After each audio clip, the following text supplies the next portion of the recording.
aprisionado por 10.000 anos.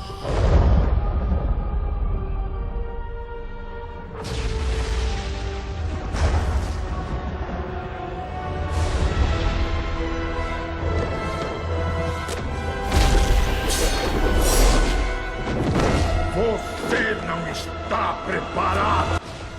Saudações, galera! E aí, tudo bem? Eu sou o Altariel e sejam bem-vindos ao Projeto Lore. Pessoal, o que é o Projeto Lore? É um projeto que foi criado pela equipe do Codex, no caso eu, o Altariel, o Mago Davi e o Lorde Mons, para trazer a lore de uma maneira mais fácil do Warcraft de seus personagens para vocês. Então, assim, pessoal, os vídeos vão ser um bate-papo entre a gente, né?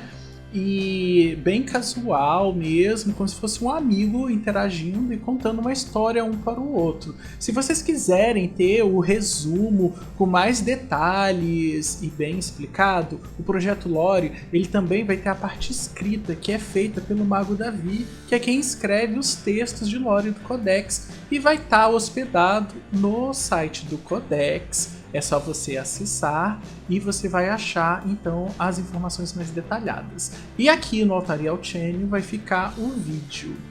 E também na Taverna das Mil Luas, que é o blog do Mago Davi, você também encontra esse texto. Então, galera, hoje para falar do nosso primeiro vídeo, né, que vai ser sobre o Illidan, ele vai ser dividido em algumas partes. Então, neste primeiro vídeo a gente vai ver a introdução à origem do Illidan.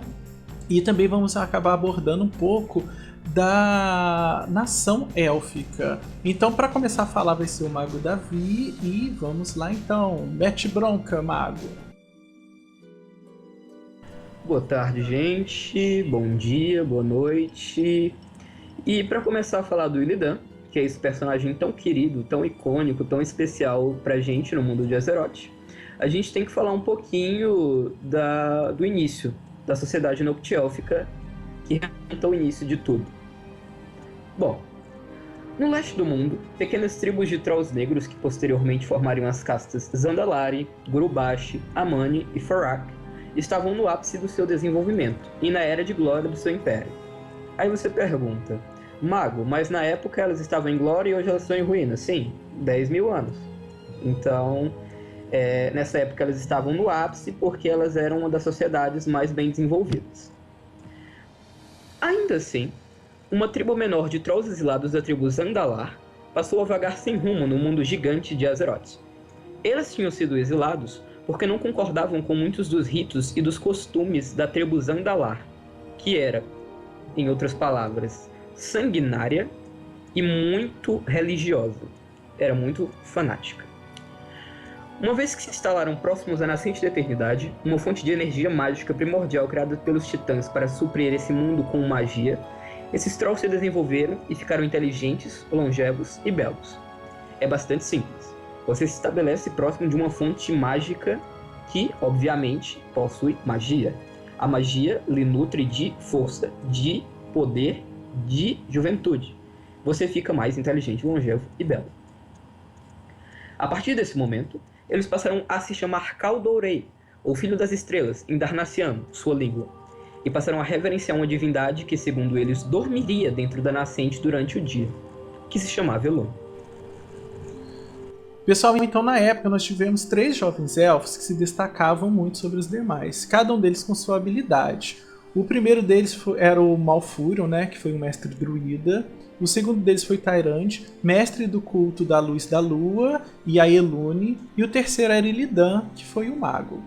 Malfurion e Illidan eles eram irmãos, porém Malfurion ele seguiu o caminho do druidismo, tendo como mestre Cenarius, que foi semideus das florestas, que também ensinou os Taurens, e agora ele tinha adotado os elfos noturnos como pupilos. E ele adorava os elfos, então ele vivia muito perto dos elfos cenários nessa época.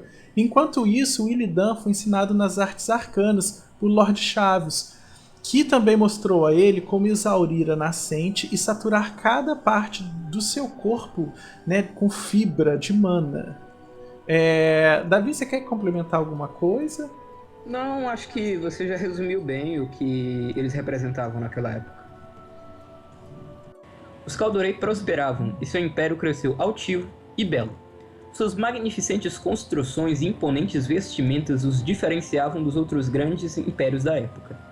Uma vez que os Pandarens não ligavam para ostentar roupas e muito menos construções belas, e os dragões achavam essas frivolidades simplesmente coisas de mortais. Eis que por vontade popular, ou seja, aclamação do povo, ascendeu ao trono no auge do Império Kaldorei uma rainha. Dentre suas qualidades, ela era bela. Ela era gentil. Ela era formosa. Seu nome é Ashara. Acontece que Ashara era vinda de uma seita de nobres elitistas e principalmente magos. Mas a cabeça do mago não está muito boa porque eu não expliquei o que são magos. Acompanhe meu raciocínio. Magos na antiga civilização noctiélfica era todo e qualquer indivíduo que manipulasse as energias da nascente, e não necessariamente um mestre do arcano. Por um exemplo, se um druida manipulasse as energias da nascente, ele poderia ser considerado um mago, tanto quanto aquele que se esforça para conjurar os feitiços.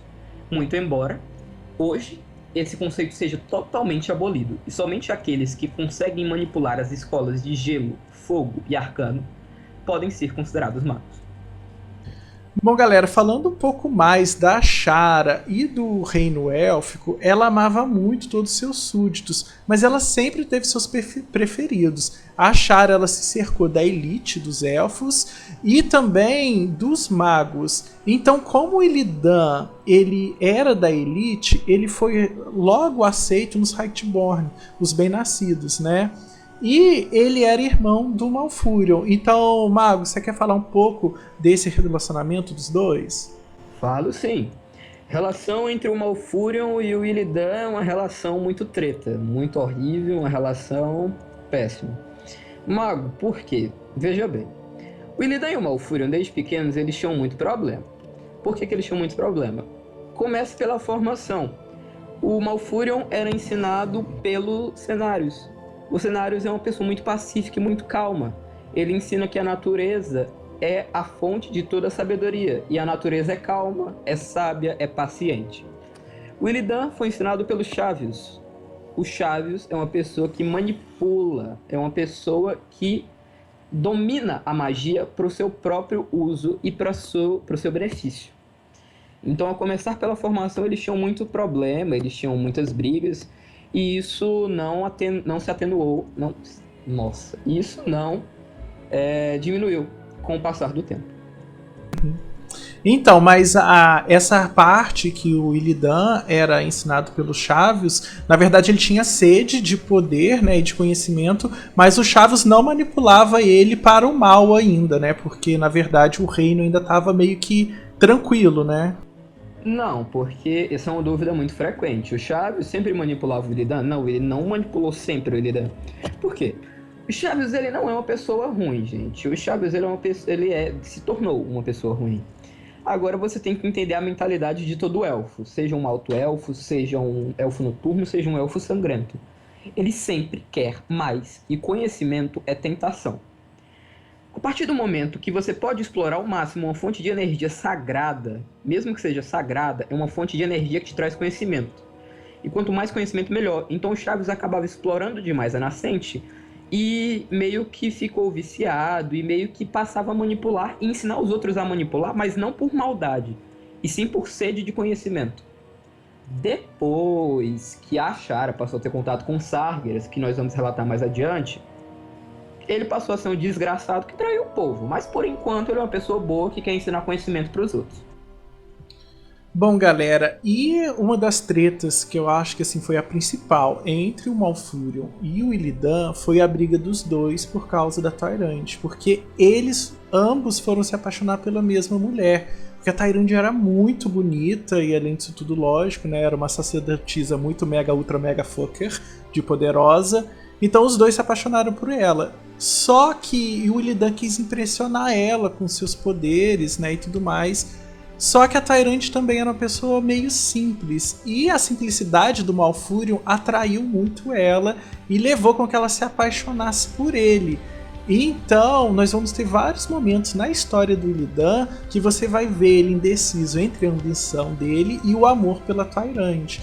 mas como ele é muito ambicioso, várias vezes ele vai optar pelo poder. Mas você pode ver que ele tem sempre uma relação muito especial com ela. E eu creio que isso ainda vai dar muita coisa para se falar agora, quando Legion chegar.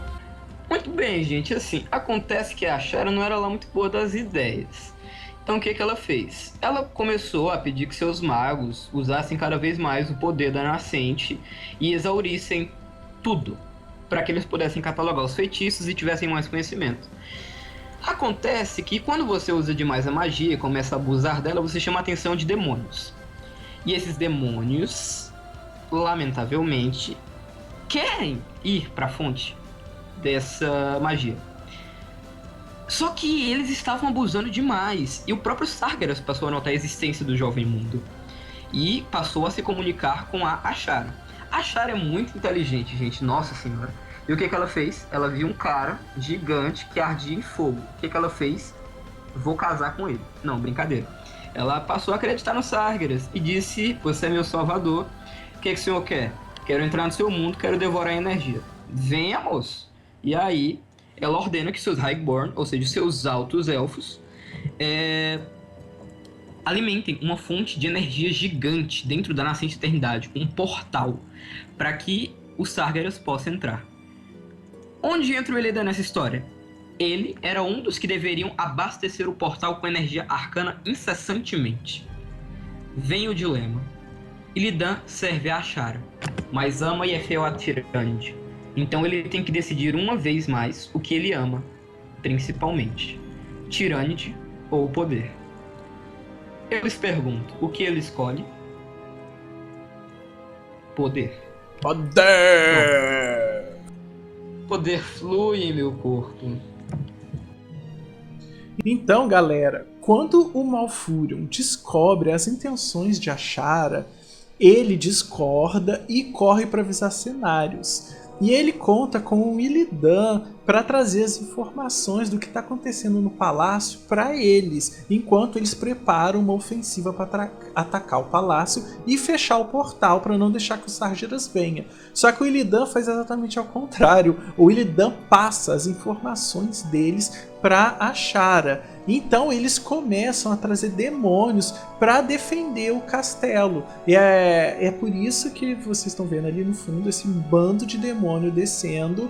E esses banners que vocês também estão vendo são os banners da época da sociedade Notic Élfica, né? Que era o símbolo da Ashara.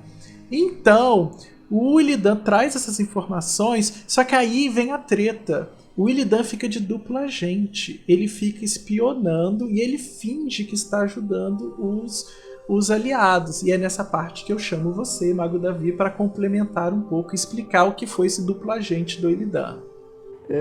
Beleza. O que acontece? O Illidan, ele já tinha escolhido o poder. Ponto.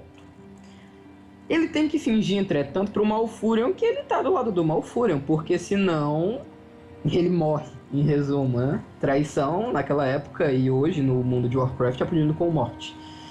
Então ele finge. Olha como ele é sensacional, gente. O Illidan, ele cria uma distração, vamos dizer assim.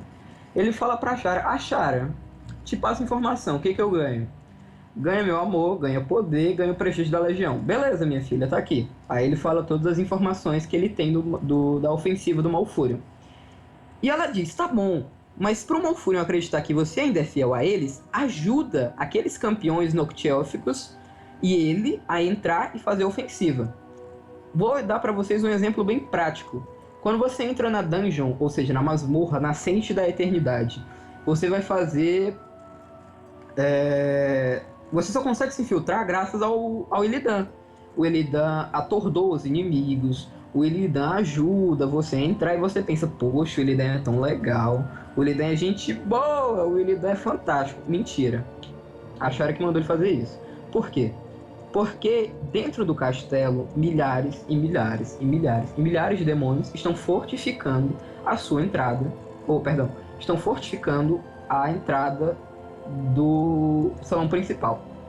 Imagine o seguinte: você tem um templo básico como aqueles que você estuda em aula de história, os templos gregos. Você tem o pórtico principal, você tem os salões de assembleia e você tem o Sanctum Sanctorum, que é a parte mais importante. Illidan devia permitir que você passasse pelo pórtico principal, mas se você ia conseguir passar dos salões de assembleia e do Sanctum Sanctorum, não era com ele. Então ele basicamente ajuda você a entrar pra morte na dungeon, e você que vai matar um por um todos os Hades e tal. Em resumo, é isso. Illidan trai você, e quando o Malfurion descobre isso, ele fica realmente muito frustrado e chateado com o próprio irmão. Tyrande fica do mesmo jeito muito ofendido e revoltado com Illidan. Entretanto, nós temos um cara que ficou muito feliz com o Illidan. Quem é esse homem? Quem é esse homem? Quem é esse homem? Sargeras. Sargeras fica muito feliz porque o Illidan decidiu ajudar a causa e recompensa o jovem com uma visão espectral. Meu querido amigo Ed, da Tilt Entretenimento, gosta bastante de fazer a piada que o Illidan é um elfo mestiço e cego. Acontece que o Illidan é um elfo mestiço e cego porque ele enxerga somente a essência da alma da pessoa. Um exemplo. Você está na frente do Illidan, ele não vê suas características físicas, mas ele vê que é você porque sua alma está ali. E ele reconhece todos os seus anseios, todos os seus medos, todas as suas alegrias, de acordo com a sua alma. Para finalizar minha fala, que já está ficando muito grande. O Illidan recebe essa visão espectral dos Sargeras e recebe tatuagens arcanas de sensibilidade, para que ele possa derrotar com mais facilidade os demônios. Eu encerro aqui a explicação do agente duplo do Illidan. Bom, galera, então depois que o Illidan abandona a gente pra gente ir lá e continuar o caminho pelo castelo, mais pra frente ele retorna pra guerra. E aí ele tem que derrotar vários demônios, né, que tentam impedir com que ele entre de novo e chegue lá perto da galera. E no meio desse caos ele derrota o general das forças inimigas, que é o Azinnoth. E ele conclama para si as Glaives do Azinnoth, que são aquelas Glaives lendárias que a gente encontra no Templo Negro, as Glaives gêmeas de Azinnoth. E aí todo mundo fica tão assustado com o Illidan e com o poder dele, e o Illidan dá de sugestão para os Sargeras ir atrás do artefato chamado Alma Dragônica que estava sendo criado para destruir o portal. E aí eu chamo agora o Davi de novo para explicar pra gente o que seria a Alma Dragônica, que já estava desde essa época dentro da história do Warcraft. Bom, gente, simples. Os dragões, eles eram meio que aliados dos cenários. Eles não eram amigos, mas por serem semideuses, uma espécie de divindade, eles tinham uma ligação. Ele apelou para essa amizade quando a guerra começou e eles ajudaram. E Neltharion, ou seja, Asa da Morte, antes de ficar louco, ele deu a ideia de criar um artefato com o poder das 5 revoadas para que pudesse derrotar Sargeras. O que ninguém sabia é que Neltharion estava louco e possuído pelos deuses antigos, e ele possuía uma ferrenha vontade de destruir o mundo. A Alma Dracônica é um artefato que porta o poder de todas as revoadas dracônicas, a bronze, a bronze, a azul, a esmeralda e a vermelha. Obrigado. E a vermelha. E era para portar o poder da Revoada Negra. Entretanto, sendo muito esperto, Neltharion não pôs o seu poder e ficou mais forte do que os outros aspectos, uma vez que não tinha doado parte do seu poder. Tomou o artefato para si e guardou. Illidan sabia da existência desse artefato e recomendou que ele fosse utilizado para potencializar a nascente. Sargeras considerou, mas não conseguiu furtar o artefato. Bom, galera, agora para dar uma adiantada na história e finalizar ela, a gente teve o fim, né, a destruição da Nascente da Eternidade, porque o pessoal conseguiu, né, derrotar as forças dos Sargeras e tudo mais, só que a Nascente ficou muito instável e fez com que ela acabasse explodindo. E nessa explosão ocorreu a cisão, né, o Maestro, que foi a divisão, né, dos continentes. E aí, o Illidan, antes disso, quando ele previu que a Nascente ia ser destruída, ele encheu 7 frascos com a água da nascente. E é exatamente a partir desse ponto que nós vamos começar mais ou menos o próximo vídeo contando a história do Illidan, porque ainda tem muita coisa dele, a transformação dele em demônio, né, e tudo mais, e a gente vai deixar isso para um próximo vídeo, porque a gente quer detalhar bem essa parte. E como a gente já tem muitos minutos de vídeos gravados nessa primeira etapa da história do Illidan, a gente preferiu deixar essa outra parte que vai seguir daqui pra frente, que seria um pouco depois a parte futura, né, do Illidan. Então, Mago, você quer complementar alguma coisa e deixar os seus recados finais? Bom, gente, muito obrigado pela atenção, por terem assistido o vídeo. Qualquer dúvida, eu e o Altariel vamos tirar nos comentários, seja no Facebook, seja no YouTube. Não se esqueçam de fazer sua inscrição para a equipe Altariel. Não, tô brincando, tá, gente? Não se esqueça de dar o seu like, de compartilhar com seus amigos e de fazer críticas construtivas ou elogios nos comentários. Muito obrigado e tenham um bom dia. Bom, galera, então eu queria deixar frisado com vocês que esse é um projeto lore onde nós vamos tratar sobre a história dos personagens do Warcraft e eventos que aconteceram dentro da história do Warcraft. Em conjunto, lógico, nós fazemos parte, eu e o Davi, né, o Mago David, da equipe do Codex, e junto os vídeos vão estar sendo hospedados aqui no Altariel Channel, e a parte escrita vai estar disponível no Codex e também na Taverna das Mil Luas, que é um blog que o Davi está começando. Eu vou deixar o link aqui na descrição para vocês. Quem quiser ter mais informações de lore enquanto espera a próxima parte do vídeo, eu vou deixar aqui no fim alguns links que eu já tenho de alguns vídeos com lore, como o das Sylvanas, que ficaram bem legais, então não deixe de conferir eles também. Se inscrever no canal, dar uma curtida e divulgar o vídeo para incentivar a gente, ajudar a gente a continuar trazendo vídeo de lore para vocês. Lembrando que todos os vídeos do projeto Lore vão ser mais ou menos nesse formato, onde a gente vai mostrar um pouco da onde aconteceu e num bate-papo bem casual da gente com vocês. Então é isso, galera, e até a próxima!